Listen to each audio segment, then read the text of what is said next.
Hello and welcome to another Thursday edition of NFL TV. I'm Samuel Zito, joined again by Liam Mighty Quinn. And Liam, well, we sat in this chair last weekend and we said, if Northcote Park can beat Monty, that the top five is probably sealed.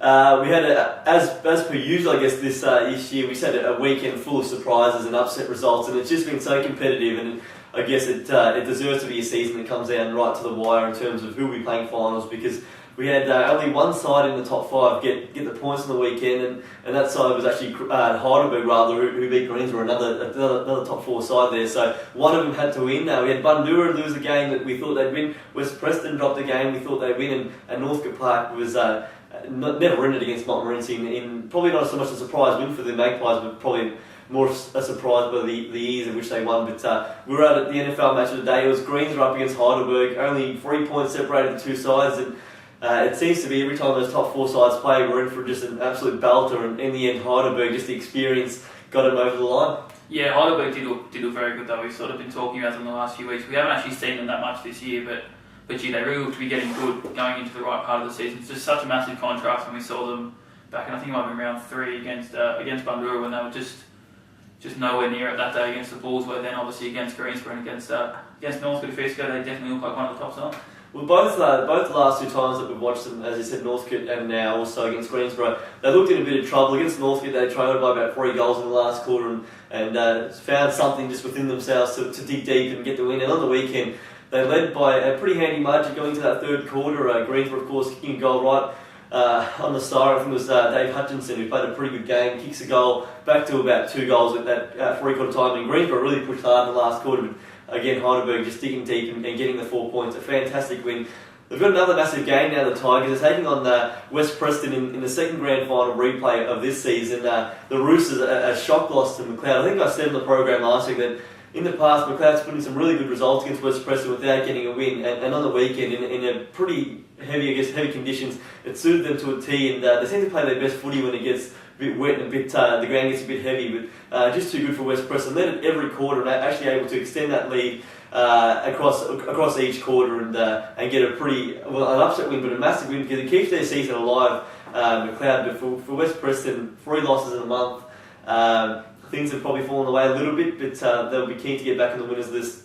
Heidelberg, 8 in a row now. Michael Finn played one of the games of the season against Greensboro, by far the most dominant big man on the ground. Not only did he do the job in the middle of the ground, but seemed to work back and just get in the space in front of Bonjetti all day long. And for mine, definitely best on the ground was probably Blair Harvey. So 2 of the experienced players there in the best, and after 8 straight wins, with West Preston probably struggling a bit of late, you'd have to back Heidelberg in that one. Yeah, and with just on Finn again, especially considering he was going up against Atkins and Green, who are 2 of the probably top 7 or 8 ruckmen in the comp. So it was a fantastic effort, but a worrying thing for West Preston coming into their game. They didn't actually have a multiple goal kicker all game. I think they had 7 goals from 7 different targets. So they didn't really have that big presence that they could go to, and they'd be able to take a pack mark like you have Caddy does it for Heidelberg, you have Cloak or Harrison or Moorcroft do it for Bundoora. Bonjetti obviously does it for Greensboro most weeks, but he was a little bit quiet last weekend. So you see that when they have that absence of a real big goal kicker and a big target up forward, they struggled, and that was probably what cost them then against McLeod. Well, Anthony Rocker was down there, and a big crowd, of course, down at Jamie Moore Park. It's his first game on his home ground this year. He has played multiple games for the Roosters, the first time at home, so big crowd.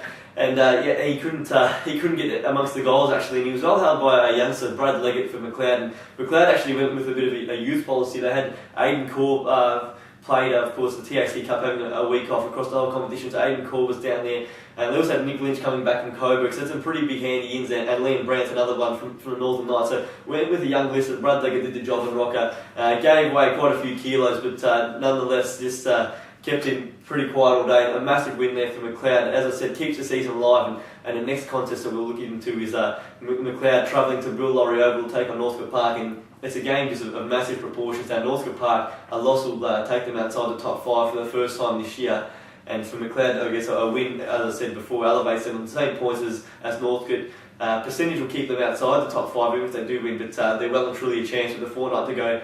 On the flip side, I guess McLeod's season, you'd imagine, would be all but over. If they can't win this one, they'll be 2 games outside that top 5 with only 2 games remaining. But you have to give them every chance. That, of course, we all know what happened the first time around at Whitton Park, where Northcote Park only managed 1 goal in that encounter and went down by 53 points.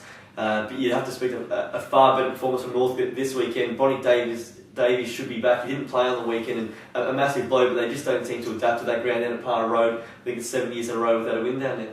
Yeah, obviously it was a great win for McLeod, keeping their finals hope alive, but after West Preston last week, they've got Northcote, then Bundoora and Greensborough. So if they're going to make the finals, they're going to have to...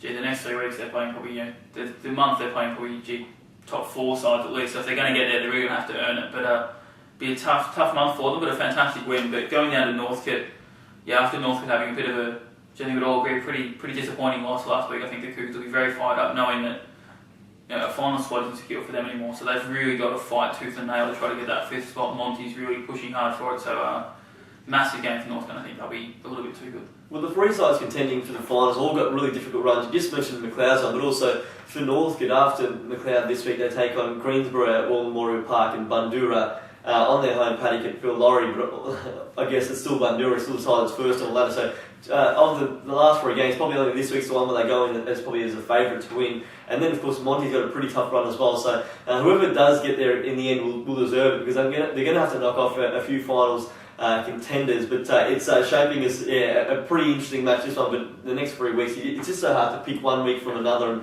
as we saw on the weekend, another difficult week to tip from. But the next game should be one where all the tipsters at least get one back. It's Bundoora hosting North Heidelberg, and Bundoora, stung by a shock loss to Altham on the weekend, went down by 7 goals and copped a few key injuries as well, so which I guess makes the loss even more harder to take. Of course, we do know that there was no Ben Shelton, of course, and also Dave Mitchell didn't play amongst a few others, so they didn't have a few of their big names in, but those that did play weren't up to their usual standard, I guess. Moorcross took kick 4, Cameron Cloak copped a big hit in the final quarter, a big head clash with Stephen Courteau of Altham, and both players took a bit of an injury out of that one, and Cloak did come off the ground bleeding quite heavily in that final term, and might actually struggle to come up, I reckon, this week, and also Braden Shaw might be under a cloud as well, so some big names in trouble there, but you still think against North Heidelberg it's probably a chance for them to just rest a few wounded bodies and focus more on the final 2 weeks, because I guess North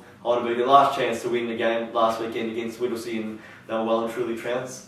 Yeah, they've got Greensborough and then they've got Heidelberg the last couple of weeks after Bundoora, so you'd think that unfortunately their chance to get a win's probably gone for the year, and apparently against Whittlesea last week there was a little bit of argy-bargy, I guess you'd say, which is never really good to see when it's just sort of pointless. Obviously you want the game to be played in the right spirit right up until the end, even if they are probably going down to Division 2 at this point. But yeah, Bundoora, just even with their injuries, you'd think they'd be far too good. They'll be able to bring in a few players. Obviously their reserves are a really good squad as well.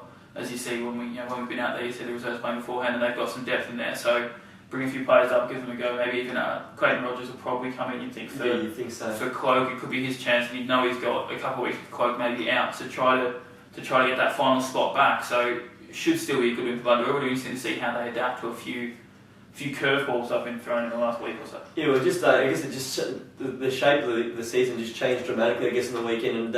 And while we all thought it'd be, you probably would have imagined that Bundoora would have stayed on top of the ladder, but it was still going to be a tough run home. But now they're actually equal in points with Heidelberg, and by no means have they locked up that first spot and that first week, a week's rest in the first week of the finals. The next game is another massive one now, and it seems to be every single match we're saying that, but Altham is at home to Greensborough, and we saw what the Panthers can do on the weekend when they're at their absolute best, and we saw it in patches against Northcote Park, and they put on 10 minutes of just blistering football where they kicked 4 consecutive goals and worked their way back into the match.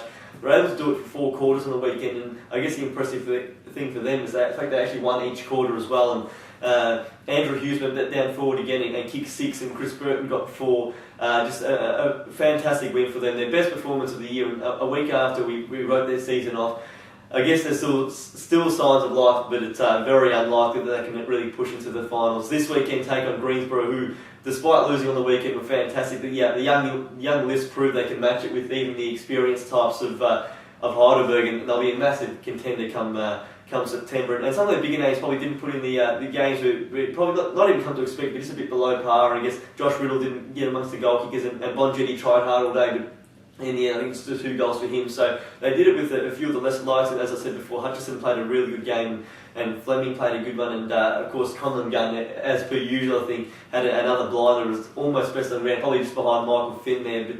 But the big names probably might do a bit more this weekend, and I think even away from home they've had a pretty good record over Alton in the past, and I think even at Central Park I think Greensborough will win this one. Yeah, it was amazing when we were down there. Just we say it every time we call them, but Coleman Gun seemed to be wherever the ball was all game on everything. I think he might have gone off. I think once or twice we saw him run to the bench, but he was just fantastic. So definitely Greensborough's best, but then obviously Nick Riddle was pretty good as well, as we're sort of accustomed to seeing. But gee, the one maybe faint hope Alton would have for the finals, they've probably got the easiest run of any of those sides contending. Like I think they play North Heidelberg and then they have Whittlesea in the last round. So if they could look for a silver lining, that's probably it, because you'd think that they're probably 2 wins Alton should take from those, but it would still be very tough for them to make the finals, especially after I think Greensborough will knock them off and bounce back with a win this week. So that would all but end it for Alton, you think. Yeah, it's a good point to make as well, Nick Riddle, because he's just having a fantastic season. We said it on the radio show. Every time we seem to watch him, he somehow gets better each week. And for a centre half back, just the high marks he can go for, and just does all the team things right. And definitely one of the most impressive youngsters going around the league. And there are quite a few at the moment. So it's good to see that young talent coming through across all levels. And even for Heidelberg, as well, playing a youngster and Dan Kelly in his first game, and what a way to make a debut in a game that is as close as it was on the weekend. Now, the final game of the round in Division 1 is the NFL match of the day. It's Whittlesea at home to Montmorency, and Monty G, a massive win for the club, an 8-point game really, and they've stayed in touch with that top 5 and now give themselves every chance to push inside after this round should McLeod be able to beat Northcote Park. They'll go into this game as favourites against Whittlesea, but as we've seen in the last couple of weeks, some improved showings from the Eagles. Have been able to get their big names back in, and Fairchild came back into the team recently and kicked 9 on the weekend to show he's well and truly back in form. And on their home paddock, they're a dangerous team, and we saw them going back nearly a month and a half now when they took on Alton and hit the front in the last quarter despite trailing by 5 goals. And they're a dangerous outfit on that home ground. They're now well and truly secured their spot in Division 1 next year. They've got a lot to look forward to, and they're definitely a danger game, and one Mod can't take lightly. You think the Magpies are favourites. Nick Stevens will probably be back in the mix, but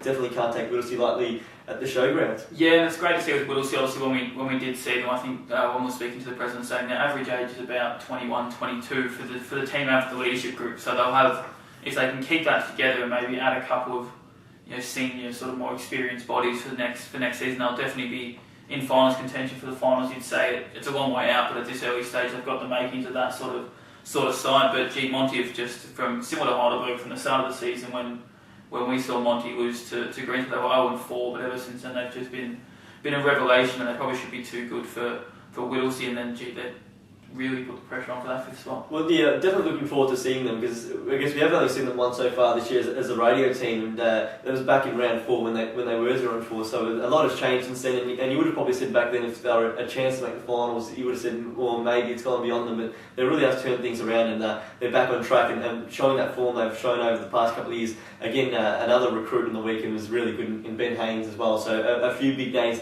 probably to be in that lineup again this weekend, and it should be a really good game. Also, another one is the final round of round 18 of the final round of the home and away fixture for the seniors in Division 1 will be the Blue Ribbon Awareness Day. So we encourage all clubs to, the league will supply the little blue armbands. We want every club to get behind that. We're encouraging the home clubs to run a barbecue with all proceeds going towards the Blue Ribbon Foundation, but just to get behind that and do what you can to raise awareness for a great cause, and more of that will be on the website and in the record in weeks to come, but do keep that in mind as we are only a couple of weeks away from that. So stay tuned below. We'll look into Division 2 and Division 3, so we'll see you there, and don't go away.